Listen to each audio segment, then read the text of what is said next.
Yep. Attendez, cette vidéo est sponsorisée, alors écoutez-moi une seconde, ça devrait vous plaire. Vous connaissez les éditions Phoenix? Bien sûr que vous connaissez les éditions Phoenix. C'est une maison qui propose de beaux livres d'histoire imprimés en France et qui soutient la restauration du patrimoine via ses bénéfices. C'est cool, pas vrai? Alors franchement, si vous voulez offrir des beaux livres d'histoire en cette période de Noël, Phoenix a de très belles choses à vous proposer. Napoléon, Vercingétorix, Révolution française, que des sujets giga lourds, servis par des plumes comme Bainville ou Grousset et portés par des finitions magnifiques dignes de notre patrimoine grandiose. Pour faire découvrir ou redécouvrir les grandes heures de notre destin national, rien de tel qu'un bouquin estampillé Phoenix, vous allez vous régaler. Et comme si ça ne suffisait pas, pour célébrer la naissance de Jésus le Christ votre Seigneur, bande de mécréants, les éditions Phoenix vous font tous leurs livres à 40 € pendant l'Avent et les livraisons sont toujours à 1 centime via Mondial Relais. Franchement, je sais pas ce que vous pouvez demander de plus. Pour votre petit neveu woke aux cheveux bleus ou votre copine qui trouve que Sandrine Rousseau ne dit pas toujours n'importe quoi, optez pour une thérapie de choc, triple dose de panache historique en intraveineuse directement dans la carotide, merci les éditions Phoenix. En description de cette vidéo, vous trouverez un lien vers leur incroyable catalogue, tous les livres sont en format royal et plus bardés de bling qu'un maréchal d'empire à Wagram. Vous en salivez d'avance, c'est totalement normal, ça veut dire que la magie commence à opérer et que vous êtes à un clic de régaler tout le monde à Noël. Allez-y, foncez et place à l'épisode du jour.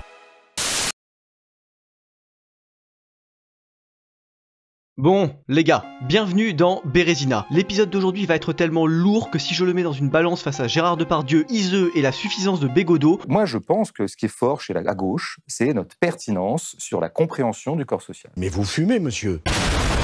On n'est même pas sûr d'atteindre l'équilibre. Vu le nombre de punchlines en attente dans ma sulfateuse, cette vidéo risque la mise en examen pour surplus d'hétérosexualité, alors dépêchez-vous d'en profiter. Parce que vous savez ce que j'ai fait? Ce que j'ai osé faire? J'ai lu ce roman de Jacques Attali. Votre masque. Mon Dieu, par quel bout commencer? Par quelle face dois-je attaquer l'ascension du monumental Jacques Attali? Ah, Jacouille la fripouille. Jacouille le triple champion du monde 72e dan de magouille politique. Jacouille le poteau de Mitterrand. Jacouille le patron de Flamby Hollande. Jacouille l'homme qui a recruté Micron dans sa suite avant de lui présenter Édouard Philippe en 2017. Bref, Jacouille l'homme qui squatte la politique française en mode photobombe depuis 40 berges tout en restant discrètement tapis dans l'ombre. Bah aujourd'hui, on va braquer les projos sur sa trogne. Parce que vous saviez vous que Jacouille il écrivait des romans entre 2 G7 et 3 banquiers moustiques à volonté avec Klaus Schwab? Bah non, moi non plus. Et quand j'ai découvert cette dinguerie, je suis immédiatement passé en mode joueur du grenier de la littérature et je me suis dit que je devais m'infliger ça pour vous faire rire. Chapeau bas, remarquable coup. Alors, vous connaissez le principe, dans ce format on va parler avant tout du texte de ce misérable et indigeste pavé, et on ne fera des apartés sur la biographie plus salée qu'un Nutri-Score Z de Jackie qu'en cas de force majeure. Et même comme ça vous verrez, il y a beaucoup à dire. Alors, comment ce flopesque bouquin dont l'intrigue enfile plus de lieux communs qu'un discours de Miss France a-t-il pu voir le jour? En quoi ses personnages mal écrits, ses enjeux risibles et sa structure plus pétée du rectum que Palmade en backroom? Quelle indignité. Sont-ils une honte ineffable envers tout le panthéon littéraire mondial? Et par quels moyens sombres et maléfiques Attali parvient-il encore à contrôler le destin du cosmos en Big 2K23? Et bah on voit ça tout de suite, ensemble, dans le plus grand des calmes. Bien se passer, ne t'inquiète pas. Mais avant ça, si vous voulez éviter que des aliens Illuminati traceurs de Crop Circle ne débarquent sur notre terre plate pour vous kidnapper sur ordre de leur empereur galactique Jackie Ier, je vous invite fortement à opter pour la procédure de protection standard en 2 étapes. Petit 1, on s'abonne et on active la cloche. Petit 2, on passe en description voir le site de la Giberne, la maison d'édition fondée par votre serviteur qui publie de lourds romans de qualité que vous êtes nombreux à kiffer. D'ailleurs, Pays Réel, le premier titre de la maison, il parle précisément de politique, d'un futur possible et de magouilles dans les petits cercles du pouvoir. Je pense donc que ça devrait vous plaire et éclairer sous un nouveau jour les magouilles de Jacques Attali et les idées que vous pourriez vous en faire. Convaincu? Alors passez faire un tour, ça n'engage à rien et vous verrez, vous me remercierez. Allez, sur ce, on amorce la destruction totale de Notre vie distille de Jacques Attali, générique, pronto.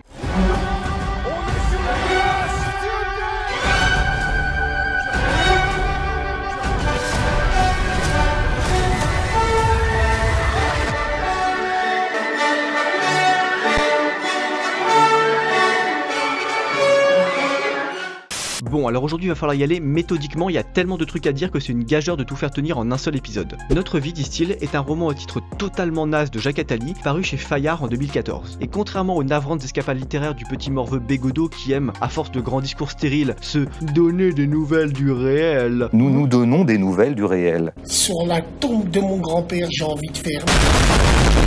Ce livre contient une intrigue incroyablement dense, complexe et tortueuse, au point où parfois on ne sait plus bien ce qui se trame d'une page à l'autre. Toute l'histoire est centrée autour du narrateur, Tristan, un professeur de mathématiques mondialement reconnu pour ses travaux sur, je cite, l'ethnomathématique, c'est-à-dire sur la branche des mathématiques qui analyse les structures numériques présentes dans les habitudes, les normes sociales et les constructions de peuples primitifs. Ces gros pouilleux de l'histoire humaine qu'on prenait jusque-là, certainement en dépit du bon sens, pour des gogoles arriérés. Wakanda. Bon alors apparemment au début du bouquin, tous les décideurs politiques du monde sont fascinés par les travaux complètement osef de Tristan, et son pote Marc, numéro 2 des Nations Unies quand même, Oh hi Mark. l'invite à Genève pour y tenir une conférence devant un parterre de ministres sur la place des fractales dans l'architecture africaine. SVP, commencez pas à faire des blagues sur les huttes en caca, on va pas s'en sortir sinon, un peu de respect. Tristan s'exécute et à cette occasion, il fait la connaissance d'Isée, une jeune et avenante zoulette de 22 piges sa cadette, qui se trouve être aussi la maîtresse de Marc, ce qui n'empêche pas Tristan de vouloir tout de suite la cartonner salement par derrière et dans le respect de son consentement éclairé. Et là, à partir de ce point précis du roman, les choses deviennent cheloues, parce qu'Isée a une sorte de super pouvoir bien étrange. Elle fait montre de prescience et peut lire dans les pensées de Tristan et deviner ce qu'il va dire, faire ou ressentir en temps réel. Et lui, loin de s'offusquer de cette satanerie level bûcher de Torquemada, il tombe encore plus amoureux de cette femme. Pourquoi? Bah je vais vous le dire. Tristan, c'est pas exactement Joe le rigolo. Joe le rigolo? Mais on dit que là où il passe, l'herbe ne repousse pas. Parce qu'il souffre depuis l'enfance de visions morbides et violentes qu'il contient à l'aide de 2 méthodes qui s'apparentent à des tocs. Compter machinalement toutes les choses qui l'entourent, ça s'appelle l'arithmomanie, et se chanter de la musique classique dans sa tête. Oui, chacun ses méthodes. À ce sujet, le sentiment profond de Tristan, c'est que les visions dont il souffre annoncent un conflit mondial imminent qui réduira l'humanité en cendres. Il suit donc compulsivement l'actualité, s'efforce de connaître un maximum de gens influents, et se persuade que ses études mathématiques, par un procédé qui n'est jamais explicité dans le roman, pourront un jour permettre de prédire l'avenir à l'aide du passé. Mais oui, c'est clair. Donc autant vous dire que quand ce barjot de compète croise la folle du village Spéalu dont j'ai parlé plus tôt, les deux sont faits pour s'entendre. À partir de là, tout le roman consiste en un entremêlement de trames scénaristiques beaucoup trop nombreuses et très confuses. Je vous présente toutes mes confuses. Tristan voyage de par le monde pour étudier les structures mathématiques de peuples dépourvus de papier toilette et d'eau minérale potable, et commence à constater, ce faisant, que les journaux locaux publient, avec quelques jours d'avance, des nouvelles le concernant, nouvelles qui se révèlent d'ailleurs toujours exactes. Mais en parallèle de cette histoire déjà assez bizarre, vous suivez également, petit 1, la relation entre Tristan et son fils, un jeune homme dépressif qui tente de se supprimer à coups de cacheton avant de devenir homo et de se marier avec son prof de travaux pratiques, le tout en moins de 40 pages. Rien à foutre de ta dépression. Rigolez pas, c'est vraiment le cas. Et petit 2, les relances des potes de Tristan qui le tannent pour qu'il candidate à Princeton et y font une chaire d'ethno-mathématiques. Et attendez, c'est pas fini. Vous avez aussi l'ex-femme de Tristan qui vient lui parler de son père, les tocs de Tristan qui s'intensifient peu à peu, la relation entre Tristan et Isée qui devient de plus en plus torride, la géopolitique mondiale qui se tend sur fond de guerre imminente en mer de Chine, et puis surtout, comme un aboutissement de toutes ces carabistouilles sans queue ni tête, vous avez la mission dont Isée charge Tristan, aller retrouver son frère à elle en Inde pour qu'ils parlent ensemble de l'avenir du monde, ce que Tristan fait et qui donne lieu à la scène la plus pitoyable surréaliste que j'ai jamais lu.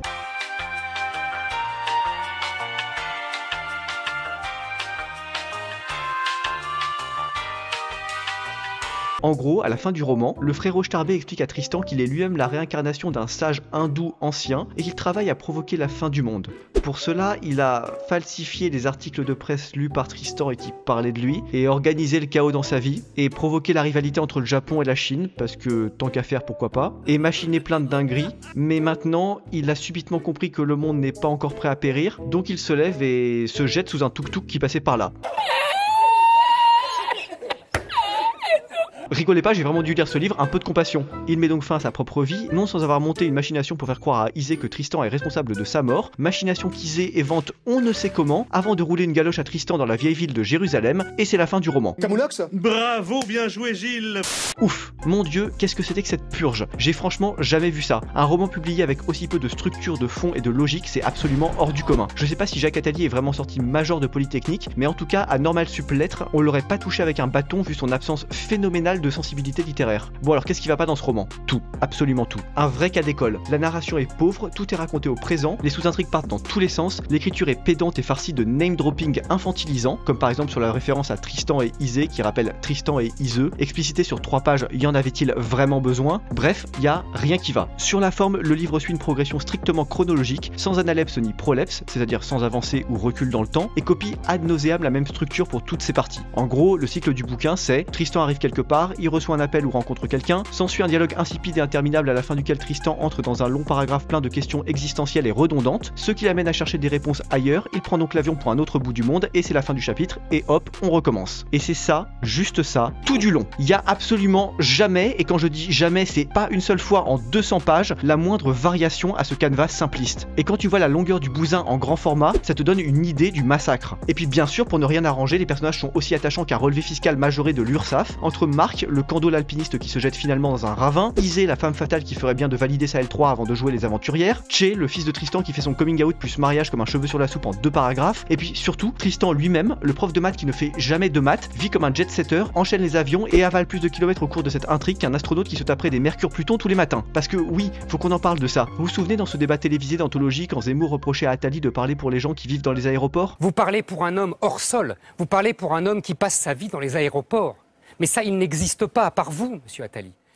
Bah voilà, ici c'est exactement ça. Tristan vit dans les aéroports. Mais littéralement quoi. Genève, encore, Lyon, Paris, New York, Delhi, Rome. Le mec passe sa vie à bourlinguer sur un coup de tête sans vraie raison, ne prenant même plus la peine de transporter sa valise avec lui puisqu'il préfère s'acheter de nouveaux vêtements à chaque étape. Et naturellement, n'allez pas croire qu'il peut financer ce train de vie avec sa solde de chercheur en maths, hein. Ah non, Tristan c'est un héritier. Son père, feuge réfugié des purges staliniennes, il a fait fortune dans le marché de l'art africain et les dividendes de cette affaire alimentent un confortable compte en banque dans lequel il pioche without vergogne. Mais alors, si ça n'apporte rien, simple question, hein. Pourquoi en avoir fait un prof de maths? Pourquoi? Eh bah, moi je vais vous le dire. Les recherches mathématiques de Tristan ne servent clairement à rien dans ce roman, donc d'un point de vue narratif, on aurait totalement pu s'en passer. Mais en revanche, si vous connaissez un peu Jacques Attali, vous saurez qu'il supporte un certain nombre de positions bien pensantes dans l'air du temps, comme la redécouverte du patrimoine africain via l'ethnomathématique ou la légalisation du mariage gay. Et comme ce gonze est incapable de dissocier la politique de ses autres activités, même un peu, même juste comme ça, même 5 minutes, il vous retartine une couche de progrès sur la copieuse et indigeste biscotte de son roman mal ficelé. Regardez mon beau caca. En fait, Jacques Attali, ce n'est un secret pour personne, il se vit comme un citoyen du monde, toujours en voyage et ouvert à toutes les cultures, et son bouquin, il se fait évidemment le miroir de ses considérations en la matière. Donc, je récapitule. Jusqu'à présent, Notre vie, disent-ils, est un roman effroyablement mal ficelé, à l'écriture plus redondante que le phrasé d'un bègue, aux personnages insipides, à l'agenda politique grossier, et restez concentrés, on n'a pas fini, il y a encore beaucoup de choses à dire. Maintenant qu'on a balayé le plus évident, on va rentrer un peu plus dans le détail. Pour ce faire, va falloir qu'on dise un mot ou deux de Jacouille lui-même, venez par là. Jacques Attali, c'est finalement un personnage incompris. Caméléon politique, homme de l'ombre et compagnon des puissants, il a l'art de crisper les gens et d'agacer le français moyen, mais pour autant, paradoxalement, on trouve peu de critiques construites à son encontre. Je veux dire de vraies critiques, pas celles des gloglos qui lui reprochent ses origines ou sa foi ou ses propos sur l'euthanasie, sujet en faveur duquel il ne s'est jamais prononcé, se contentant de souligner l'importance qu'il allait prendre dans nos futures sociétés Klaus-Fabienne. Il ne faut pas avoir peur. Et en conséquence, sur ce personnage, faute de critiques construites et rationnelles, beaucoup plaquent des fantasmes plus ou moins complotistes qui visent à faire de Jackie Ier le maître de la galaxie et l'homme qui tire en coulisses toutes les ficelles de toutes les intrigues. Et pour tout vous dire, histoire de rendre cet épisode le plus aguicheur possible, à la base j'avais totalement prévu de jouer avec vos peurs et de vous jacter d'un autre roman de Jacques Attali, sobrement intitulé La confrérie des éveillés, dont l'intrigue se déroule en Espagne au XIIIe siècle et dégouline de boomerisme. Alors là faut que je m'explique, mais vous allez voir, c'est édifiant. Dans ce second roman, La confrérie des éveillés, Jacouille met en scène des échanges entre Tim Youssouf et Tim Mezouza sur fond de tolérance religieuse et d'acceptation de l'autre. Oh, c'est beau, sauf que ça n'existe pas, monsieur Attali. Donc oui, pour les plus calés en histoire, vous aurez reconnu là-dedans le mythe bien pensant et 68 art de la tolérance religieuse en Espagne islamique, mythe depuis longtemps déboulonné par la plupart des historiens sérieux. Et bah Jacques Attali, lui, le boomer, il persiste et signe, Al-Andalus aurait été un paradis multiconfessionnel. Qu'en pensez-vous, Fatima?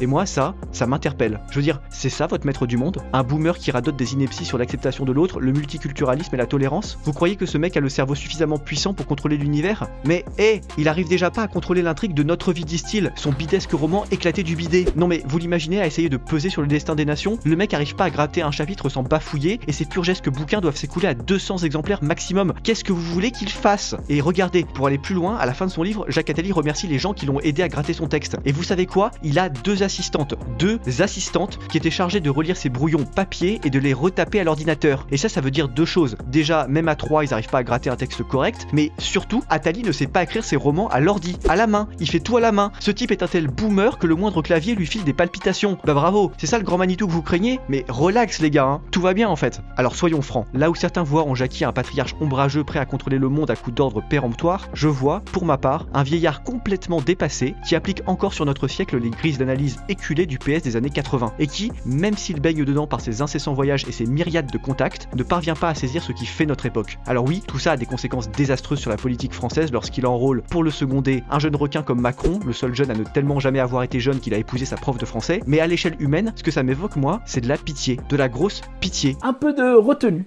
un peu de pudeur, un peu d'heshma, un peu de honte. Non mais regardez-le, le mec a une tête de hibou déplumé. Je sais pas si je dois lui filer des graines ou appeler la SPA, c'est affligeant. Et en prime, il porte un masque parce qu'il a peur des méchants virus comme le papy qu'il est. Je suis le camarade, j'arrive. C'est Melach Mashiach. C'est tragique. Et malgré tout ce que ce mec a écrit et toute la poussière qu'il a remué sa vie durant, dans 20 Berge Max, il ne restera rien de son œuvre. Rien, nada, que dalle. Et surtout, pas ce misérable roman indigeste et désarticulé qui ne sait tellement pas où il va que vers la fin, il contient littéralement une mise en abîme de chez Wish où Tristan discute avec un pélo qui lui dit « Arrivé à l'avant-dernier chapitre de son livre, l'auteur n'a souvent pas la moindre idée de la façon dont il va en terminer. Si ça c'est pas de l'appel à l'aide littéraire éperdu, je sais pas ce qu'il vous faut. Alors achevons ce bouquin, il a bien assez souffert. Conclusion. »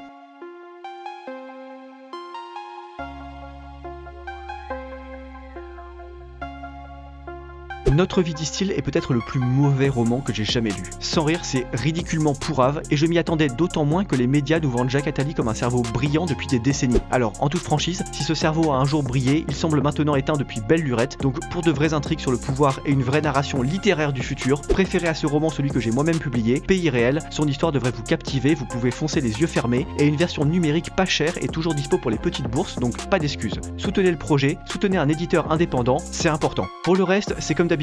Abonnement, cloche, commentaires, réseaux sociaux Stylax et Tipeee pour me ralasse et que je puisse aller acheter les fameux pantalons à une jambe de Jacouille. Je compte sur vous, Wal Moïse. Moshe téléphone à Christian et dit j'ai une affaire formidable pour toi, des pantalons, $49. Le lendemain, Christian téléphone à Moshe en disant écoute, tu es vraiment un escroc. Tu m'as vendu $49, des pantalons immettables. J'ai ouvert le camion, il y avait des pantalons, il n'y avait qu'une jambe. Qu'est-ce que tu veux que je fasse avec des pantalons? Personne ne me met de pantalons qui a une jambe. Rien compris, c'est pas fait pour mettre, c'est fait pour acheter, pour vendre, pour acheter. Allez, rompez les gars et à la revoyure pour un autre épisode. Quoi? Ah oui, pour le naufrage de ce livre, voici ce qui s'est passé.